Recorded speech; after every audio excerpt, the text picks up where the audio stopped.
Hey there, YouTubers. kittenhoarder here, and you're watching Session Report, the show that takes you to the gamer's table to share in the surprises that come out during play.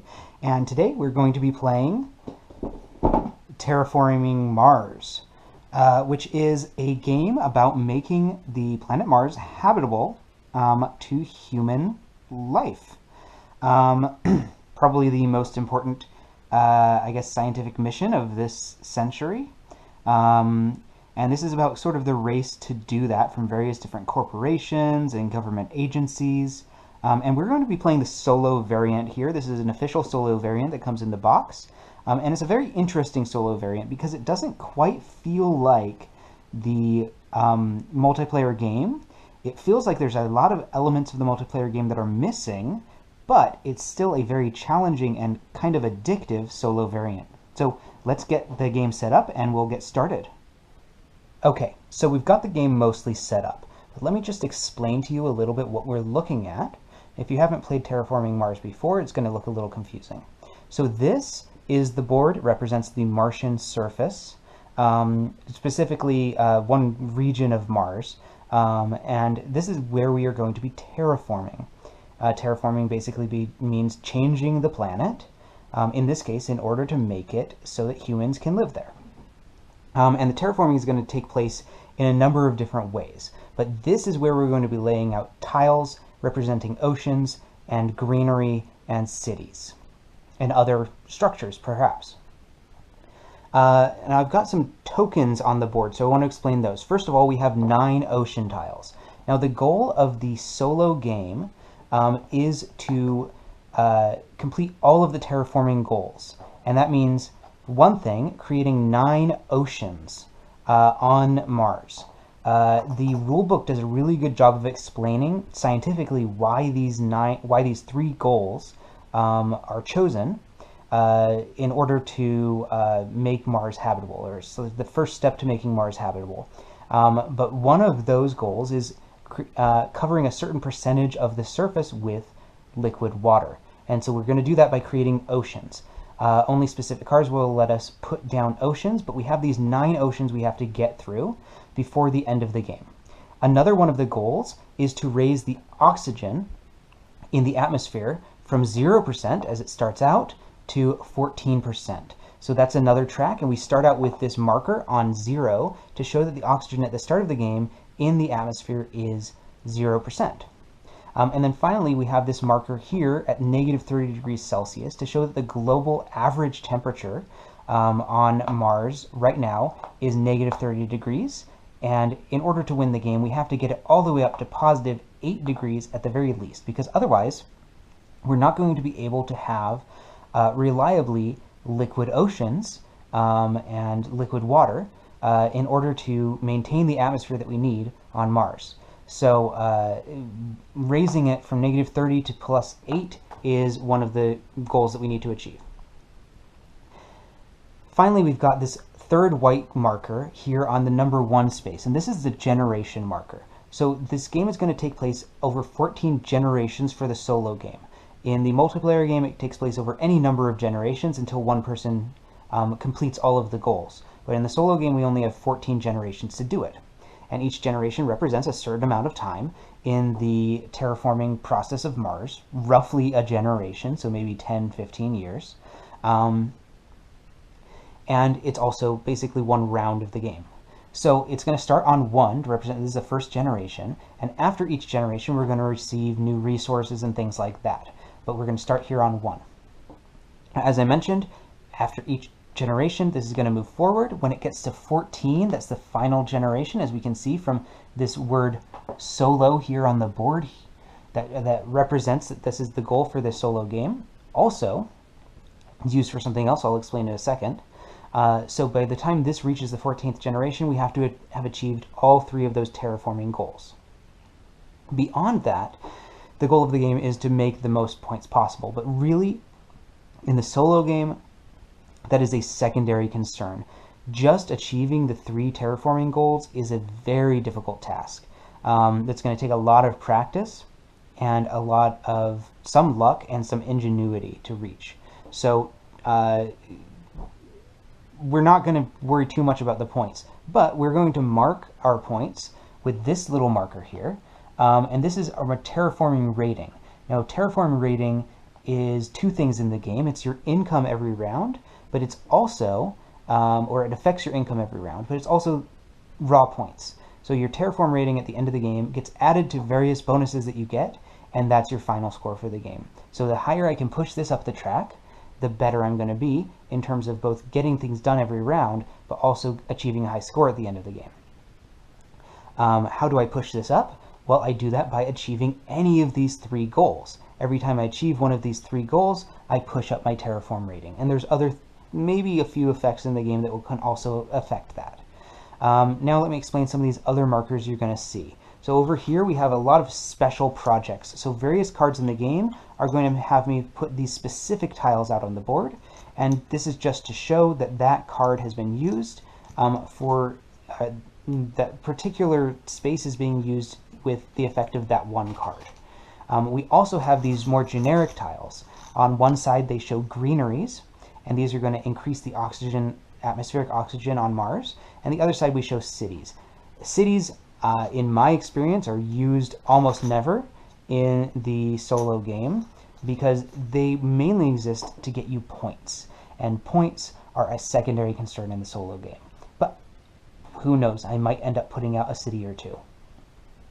And then finally, we have these resource cubes, and the resource cubes come in three colors, as you can see here, and they each represent different amounts of resources. These represent a single resource. The silver represent 5 resources, and the gold represent 10 resources.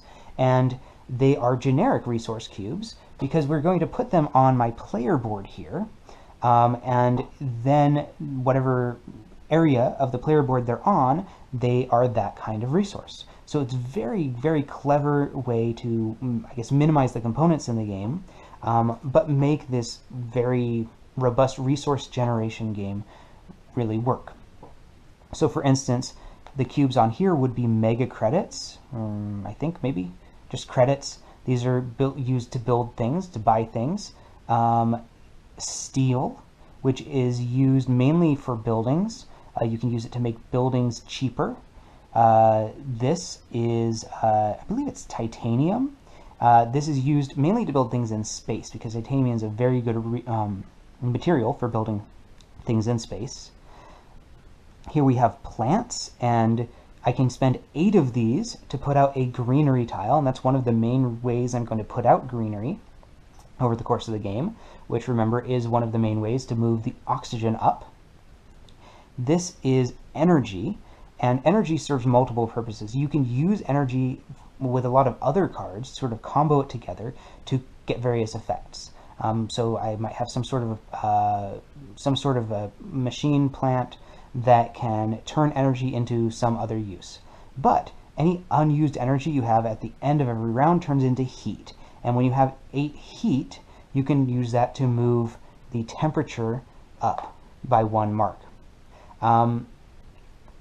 Also, you'll notice I have these various blue cubes. These are my player cubes. And they are on these various numbers here on my player board. They're all on 0 in this solo game. You start on 0 with every resource. That is my resource generation every round. So as I mentioned, every generation I'm going to get new resources. At the start of the game, I'm getting 0 resources from everything, every generation, except for I'm going to get some money. But as I continue to play cards, I might be able to push these up and then generate resources every round. Now that's a bit of a diminishing return in this game. You have to plan very carefully because, for instance, if you play a card on the first round that gives you 1 steel generation, that's 14 steel over the course of the whole game. If you play that same card on the 13th generation, you're only going to get 1 steel out of it in the course of the whole game. So it's really something you have to think about and balance. Something I find very difficult to balance. So there's a few other steps to setting up the game, but I wanted to explain what we're looking at here. And there's one more thing I want to show you. So this is a deck of 52 cards. These are the project cards that I'm going to try to build over the course of the game. At the beginning of every generation, you can draft some project cards. You get to draw 4 and then pick however many you want to buy into your hand to then construct later on. In the solo game, because you have a very limited time element to finish the game, and it can be easy with everything else going on to forget to move this generation marker up, the designers recommend that you set out these 52 cards that you're going to draw at the beginning of every generation. And every other card I draw, for instance, for a bonus draw over the course of the game, is going to come from this other stack that I've set aside of all of the other cards in the game. But for now, I have these 52 cards here that are only for me drawing at the beginning of every generation, so I can make sure I don't forget to move the generation marker up. So let's finish the setup of the game. Okay, in the solo game, there's one additional step that we need to complete before we can start the game, and that is to put out 2 neutral cities and 2 neutral greeneries around those cities. So what I'm going to do here is I'm just going to draw a card, and I can see it's got the number 8 here in the top left corner. That's the cost of the card, and that tells me I'm going to start from the top left, and I'm going to go 1, 2, skipping over places where I couldn't place a city, 3, 4, 5, 6, 7, 8. And I'm going to place this first neutral city right here. Then I'm going to draw another card, and I'm going to do the same thing, but from the bottom. 1, 2, 3, 4, 5, 6, 7, 8, 9. And my second neutral city is right here. So I've got 2 neutral cities on the board, and then I'm going to put 2 greeneries around them. So I'm going to do the same thing, but I'm going clockwise around each city to place my greenery. So the first one, 21, that's going to be difficult. So that's 4, 8, 12, 16, 20, and then 21, if I've counted that correctly.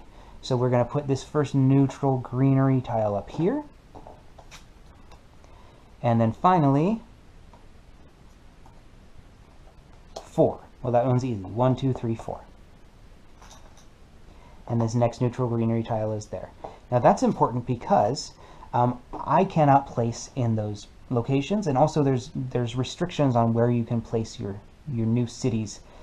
It needs to be a certain distance away from any other existing cities. So I'm going to set aside these used cards over here. So that's very important. And the other reason it's important is because every time you place something on the board, in certain spaces you can get some resources for placing on the board. And the neutral opponent, which is basically the only action they're going to do over the course of this game, has just taken some of those resources away from me. So I don't have access to those at the beginning of the game. Most notably, this one, which lets me draw a free card, which is very, very powerful. So that's setting up for the neutral cities and greenery. And then we have one more step, and that is to draw our starting corporation and our starting project cards. Okay, so at the beginning of the game, I'm going to choose my starting corporation, and I'm going to choose my starting project cards. And I'm going to do that by taking these corporation cards, which are face down. I'm going to shuffle them one more time, and drawing 2 of them, and then simultaneously drawing 10 project cards. And I'm going to make sure I draw that from this stack of cards I'm going to use throughout the game, not the one that I'm going to use to draw at the beginning of every generation. So I'm going to take 2 corporations, hopefully they're good ones, and I'm going to take 10 projects, and we'll see what they look like. All right, so I'm going to start with looking at my corporations. So I have 2 choices, Phobolog and Helion, both very strong corporations. Now, Phobolog is really good with titanium.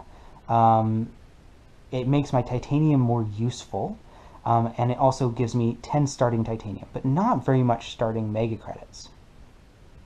On the other hand, Helion is very good with heat. I start with 3 heat production, which could be very powerful in the solo game.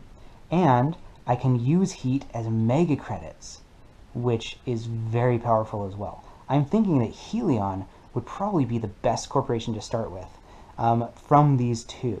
But let's look at my other cards.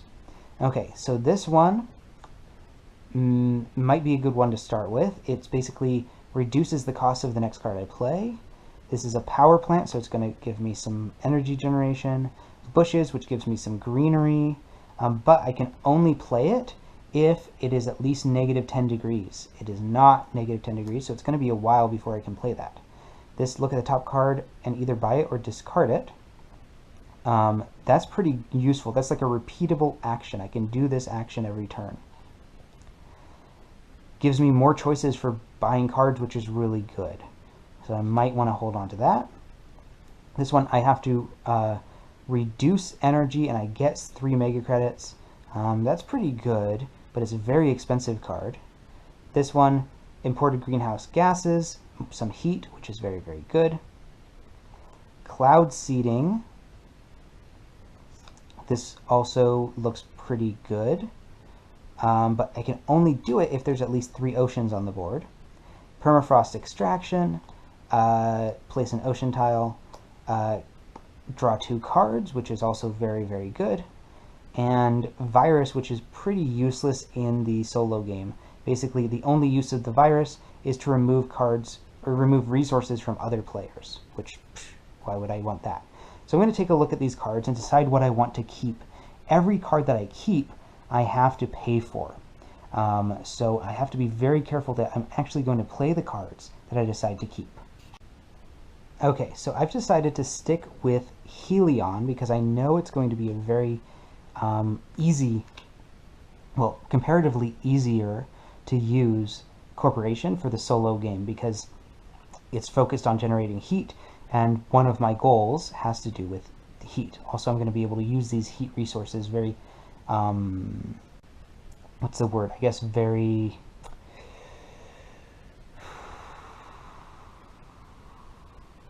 what's the word? Flexibly throughout the game.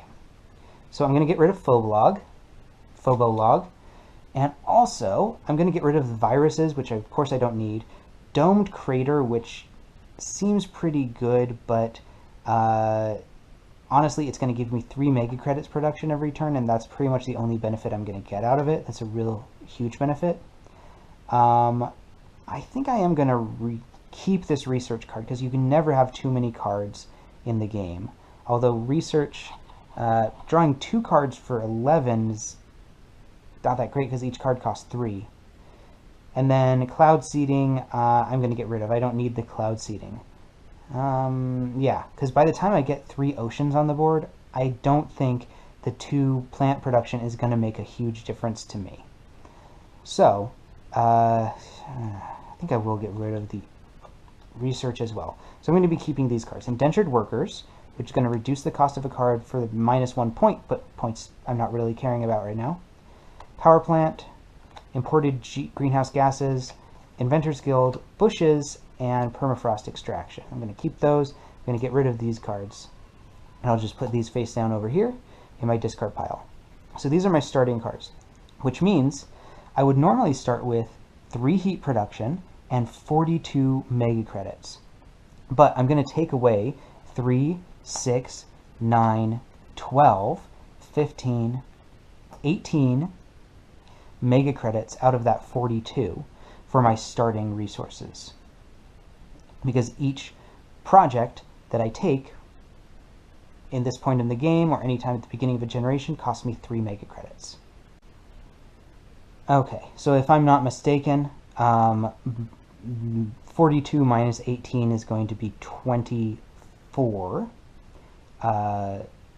So that's how much I've taken. I've taken 2 gold and 4 copper, which means 24 mega credits. So then I'm just going to get straight into my first turn in the game. Now normally you would start by determining turn order, which makes no difference in the solo game, and then research, which means you draw 4 cards, choose some to keep, pay 3 for each one you keep. That's skipped in the first round. So now we're going to go straight to the action phase. And again, there's a difference between the solo game and the multiplayer game. In the multiplayer game, you do 1 or 2 actions, then it's the next player's turn. In the solo game, you basically can do as many actions as you want. Because even in the multiplayer game, you can continue doing actions. It's just every 1 or 2, the next person gets a turn. So my actions are basically play a card, or I can do any of these standard projects, or I can convert some of these resources to other things. So let me see here.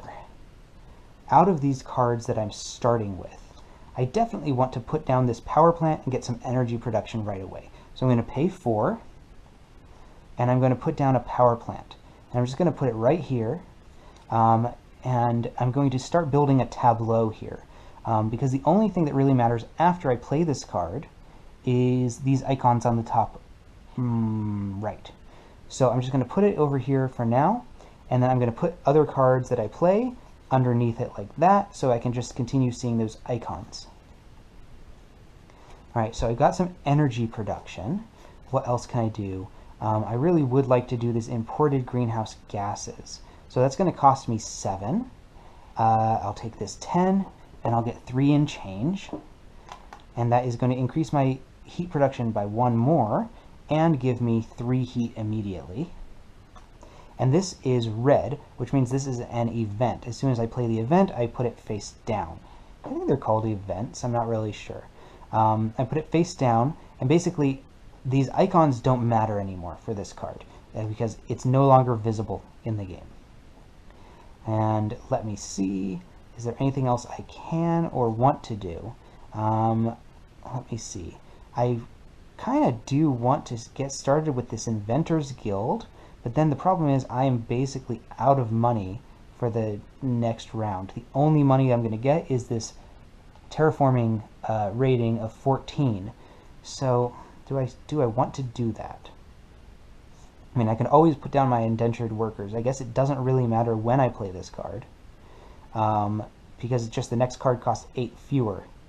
So I guess I'm going to do that. I'm going to do the indentured workers right now. My next card costs -8, and this costs 0 to play. And then I'm only going to have to pay 1, and I will put down Inventor's Guild. Now this is a blue card, which means that I kind of keep it separate from my other cards in my tableau, because at any point during my turn, I can now use this action. Look at the top card and either buy it or discard it. And I can use that once per turn, and I represent that by putting my player marker on the card. So these cards I can't play until I get the temperature up, but I know I'm going to be doing that relatively quickly with this corporation. So I'm going to put these remaining 2 cards, I guess, here, and I'm going to draw the top card and either buy it or discard it. Let's see, it's a mass converter. Now I can only play this card if I've got 5 science icons.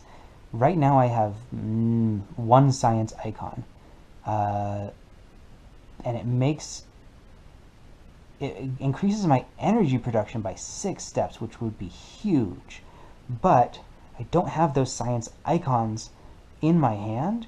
I'm not sure how soon I'm going to be able to get those. And since I'm already getting a lot of heat production, I don't need the energy production as much. So I'm going to not take this card. I'm going to go ahead and discard it. But it was nice to have that option. Okay.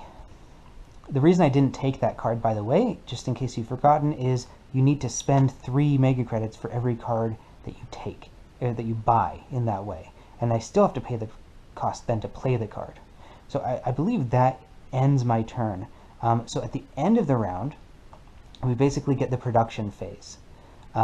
So I gain resources according to the production parameters of my Terraform rating. I start with my mega credits, and I have 14 plus 0. So that means I'm going to get another 10 for 14 mega credits. Then I have 0 production of this, 0 production of this, 0, 1. And the first thing I would do before I got this, before I got any of my resources, if I had some existing energy, I would move it over to heat. But since I don't have any, I am just going to get that resource here, and then I get 4 additional heat resources. Okay. And then that ends the round, so I'm going to go ahead and move the generation marker up 1, and we'll start the next round. And in the next round, we draw 4 cards and choose any that I want to keep in my hand. Land claim. Place your marker on a non-reserved area. Only you may place a tile there. Completely pointless in the solo game. Phobos Space Haven. Increase titanium production by 1. And place a city on the reserved area. That could be good. Titanium is really good for building anything with this icon. But it's not a cheap card. Bribed Committee, raise your Terraform rating by 2. Perfect, that's a great card. I'm going to definitely keep this, but again, it's going to reduce my final score at the end of the game. Not that I really care. And then a Medical Lab, increase your Mega Credit production 1 for every 2 building tags that I have. Well, I've got 1 building tag here, so playing this card, I could get 1 additional Mega Credit production at this point in the game, or as I continue in the game, I could get even more. Let me see. 1 Mega Credit production at this point in the game would basically be 12 Mega Credits. This one cost me 13 to buy, plus 3 to take it into my hand. So I'm going to not take this one either. So really the only card that I'm taking is the Bribed Committee. So I'm going to take Bribed Committee, and it's going to cost me 3. And then I'm going to take these other cards and just sort of discard them over here. So it's going to cost me 3 to buy that. And then I start my next turn. So I'm going to go ahead and play the Bribed Committee immediately. So I'm going to take this worth 10, get 3 change back. And then it's going to be worth -2 points at the end of the game, but I do increase my Terraform rating by 2, which is going to get me 2 additional Mega Credits for every turn from now on, which is very good. And that is pretty much all I can do at this point. However, I can always use, well, let me use this ability on Adventurers Guild one more time. Draw a card and see if I want to keep it. See, this is another one that's completely useless in this solo game. It gives me animals, and animals are good for victory points at the end of the game, but not for anything else. So, definitely not keeping this card, but it was nice to have the option. So the other option I have, other than playing cards from my hand, which none of them are playable at the moment, is to look at some of these standard projects and maybe do one of the standard projects. So for instance, I could build a power plant, which will give me some more energy production, and then I could keep working on building my heat. Or I could build an aquifer, which lets me put an ocean out onto the board. Or I could pay 23 and build a greenery out onto the board, which would be nice to have.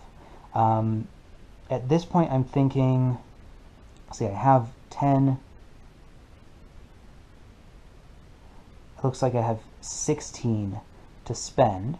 So, not going to be able to afford an aquifer, or greenery, or city. But I could maybe get a power plant. Yeah, we'll go ahead and we'll just get a power plant.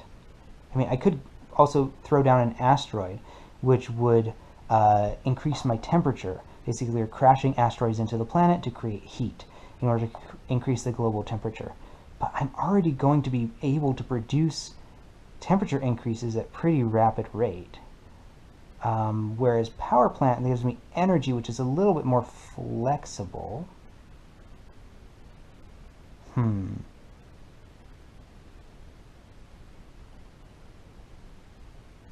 Now, you know what? I'm going to get the temperature. So I'm going to spend 14, which was basically all of the resources that I got at the beginning of this round. Spend 14, and I'm going to increase the global temperature by 1, which means I increase my Terraform rating by 1 as well. And the reason I chose to do that is there's 2 steps early on in this temperature track that are going to give me increased energy or heat production. And since I can use heat production as Mega Credits, heat is very useful for me in general. I'm going to want to try and get that as soon as possible. So that's what I did with my turn. I've still got these 2 cards I can't play yet, and that's basically the end of that generation. So I'm going to take this away to show that I can use this again.